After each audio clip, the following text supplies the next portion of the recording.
21st century education, a range of competing and diverse demands are made of educators, children, and schools in general. These occur because schools are a part of the socio-cultural context of life within the community and are called upon to assist society in the transmission of values that are esteemed by people of that time and place. Whereas the traditional 3 R's, reading, writing, and arithmetic, of the industrial age impacted significantly on the educational practices of the 19th and the 20th centuries. The 20th century poses more significant challenges for all communities. This includes the way in which technological advances have affected changes to what is important and valued in the contemporary education settings, let alone what impact these changes have had on the workforce throughout not only Australia but the rest of the world. Developments in information and communication technologies have affected changes to the way business is conducted, especially as the internet and related software applications have brought people who often live on opposite sides of the earth together. In today's economic climate, workers can be expected to undertake projects with partners who are internationally based, and therefore they require contemporary skills and competencies to manage in a competing, globalised workforce. The impact for our students is that within 21st century education, the demands of the English classroom are ever more complex for teachers and students. Not only is the study of English important for its historic and cultural value, but also because of its function and application in managing in a globalised world and workforce. In reflecting upon the complex demands of the English classroom, it is helpful to consider Ludwig's research, which takes into account the 4 resources model opposed by Freebody and Luke, together with the 3 literacy dimensions of Green. The argument found in research is that students today must develop a repertoire of resources so that they are fully equipped and skilled in interacting not only with texts but with the culture in which the context for language, literature and literacy use are evident. The 4 resources model consists of coding practice, semantic practice, pragmatic practice, and critical practice. Within the context of society and culture, Freebody and Luke's model begins with the basic elements of decoding or cracking the codes, symbols, and conventions that are found in all text types, including multimodal texts. This is fundamental to the types of learning activities that children in the junior primary school are often involved in, especially learning to read and develop their oral and language skills.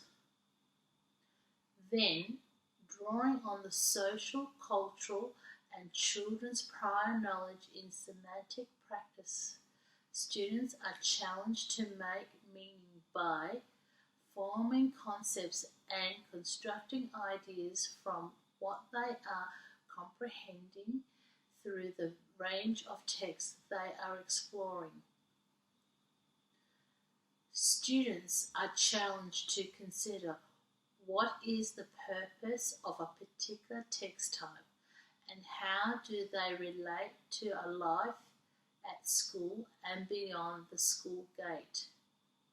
In years 3 and 4 of the primary setting, Thematic practice becomes particularly evident as children are reading to learn about society and the world.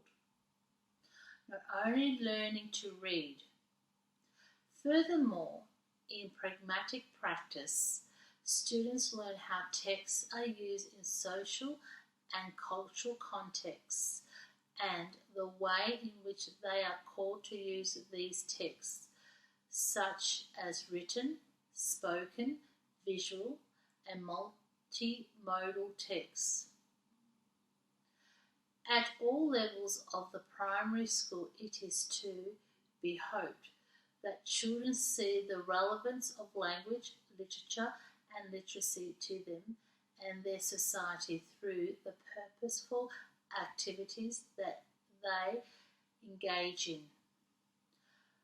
Finally, in the critical practice phase, Freebody and Luke argue that there are always values, views, and interests being portrayed in all texts, such as students need to develop a critical awareness of how people are influenced by such texts and to analyse whether they agree with the range of assertions or whether they can assert an alternative position from the writer, speaker, and shaper.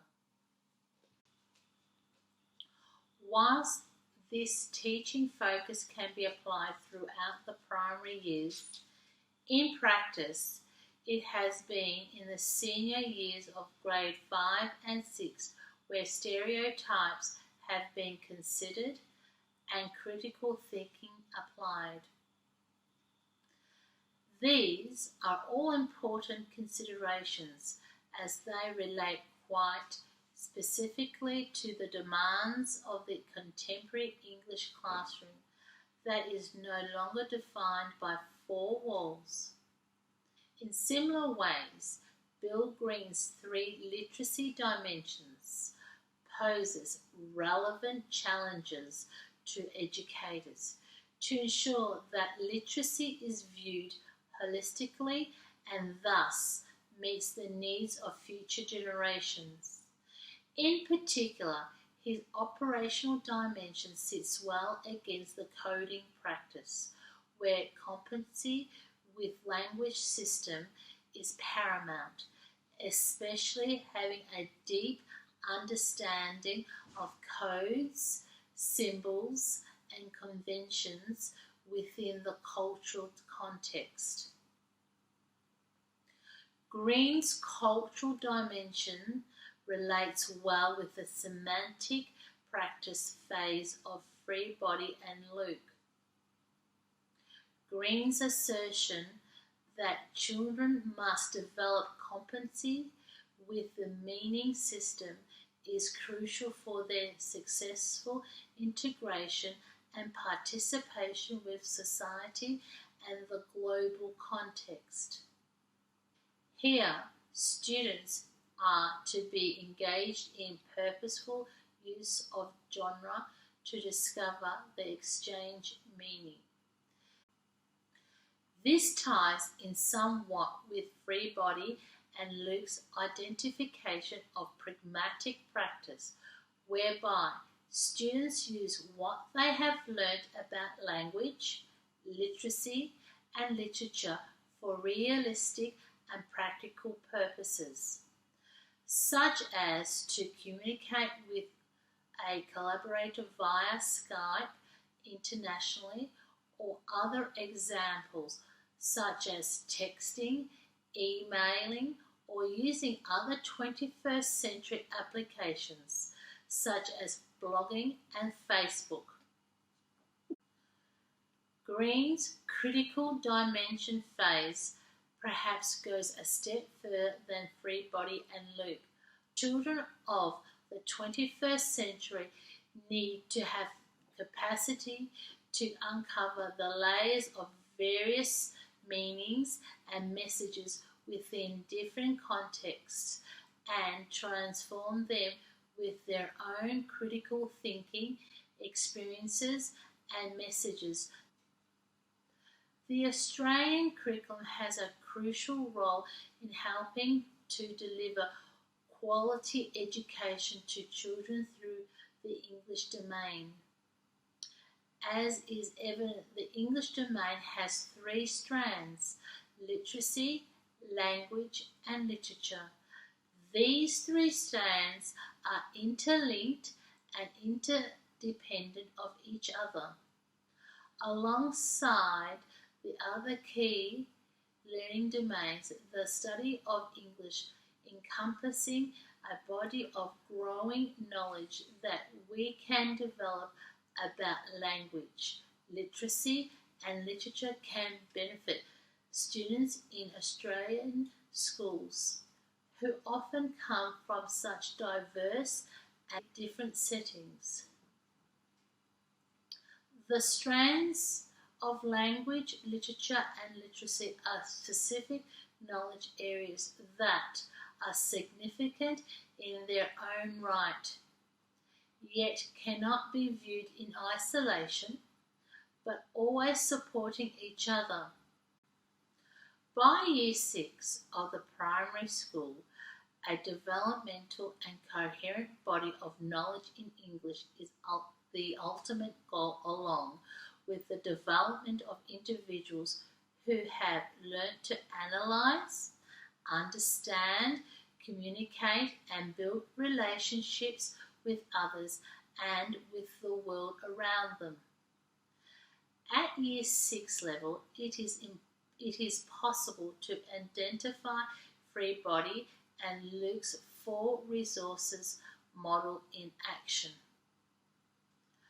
The coding practice is evident in the study of phonics and word knowledge, where knowledge of known words, word origins, including some Latin and Greek roots, are investigated, and prefix and suffix, letter patterns, and spelling. Generalizations are applied to the spelling of more complicated technical words. Even at Year 6 level, students are still using their phonic knowledge, letter blends, letter sound, relationships, etc., to read and write increasingly complex words. The semantic practice can be observed when, for example, at Year 6, with the literature and the context substrand, students draw on their own experiences and those of characters and events represented in text drawn from different historical, social, and cultural contexts. Interpreting, analysing, and evaluating text also assists in the semantic practice dimension. This is evident in the content descriptor, where children interpret, analyse, and evaluate whilst being engaged in using word identification, self-monitoring, and self-correcting strategies to understand the text. Pragmatic practice is demonstrated in literacy, especially in the context descriptor, interacting with others. Here, students are learning how to use text to engage in discussions, arguments, sharing and evaluating information, and explaining experiences and opinions. Consequently, students are practicing their language, literacy, and their literature skills for current and future real-life purposes. Critical practice occurs in language context descriptors, expressing and developing ideas. In particular, in this area, students learn to investigate how evaluative language can express shades of meaning, feeling, and opinion. Furthermore, students are taught to be critical by analysing strategies that authors use to influence readers. The domain of English aims to equip every person with sufficient skills, knowledge, and competency to aid them now and in their future. Whilst developing these key attributes in a socio-cultural context, children are learning from each other, from the more knowledgeable others, and extending their zone of proximal development as efficient and effective communicators and collaborators in this 21st century world.